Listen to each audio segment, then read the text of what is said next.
আপনাদের ভোট আপনারা কাকে দিবেন? চাঁদাবাজিকে দিবেন, যে পাথর দিয়ে মানুষকে মারে তাকে দিবেন, যা পাথর মুক্ত তাকে দিবেন, না সব লোককে দিবেন? এটাই সম্পূর্ণ রায় দিবেন আপনারা 12 তারিখে।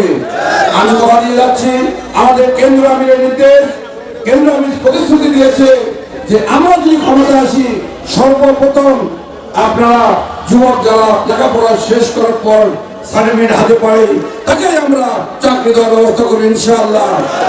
ইসলামী ব্যাংক, ইবনে সিনা তথা বিভিন্ন প্রতিষ্ঠান, স্কুল কলেজ রয়েছে, তাই আমরা মানুষকে কর্ম দিতে পারবো ইনশাআল্লাহ। কি পারবো কিনা? পারবো না?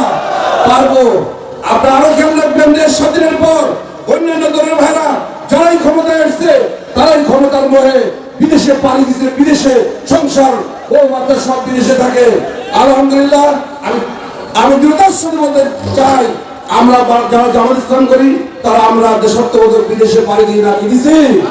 আমরা দেশের জন্য আপনারা খেয়াল রাখবেন, যখন এই বন্যা আমিরে জামাত মানবতার ফেরিওয়ালা এক বুক পানি নিয়ে ত্রাণ সামগ্রী দেয়, আর অন্য দলের সরকার মানে প্রধানমন্ত্রী সাহেব ত্রাণ দেয় হেলিকপ্টারে, সেই হেলিকপ্টারে ত্রাণ নিতে যায়, মানুষ মারা যায়। এই হলো তাদের আমাদের মধ্যে পার্থক্য। তাই এবার সারা বাংলাদেশে কোনো জোয়ার যে আমরা সব দলকে দেখছি, এবার আমরা দাঁড়িপাল্লাকে দেখতে চাই। আমি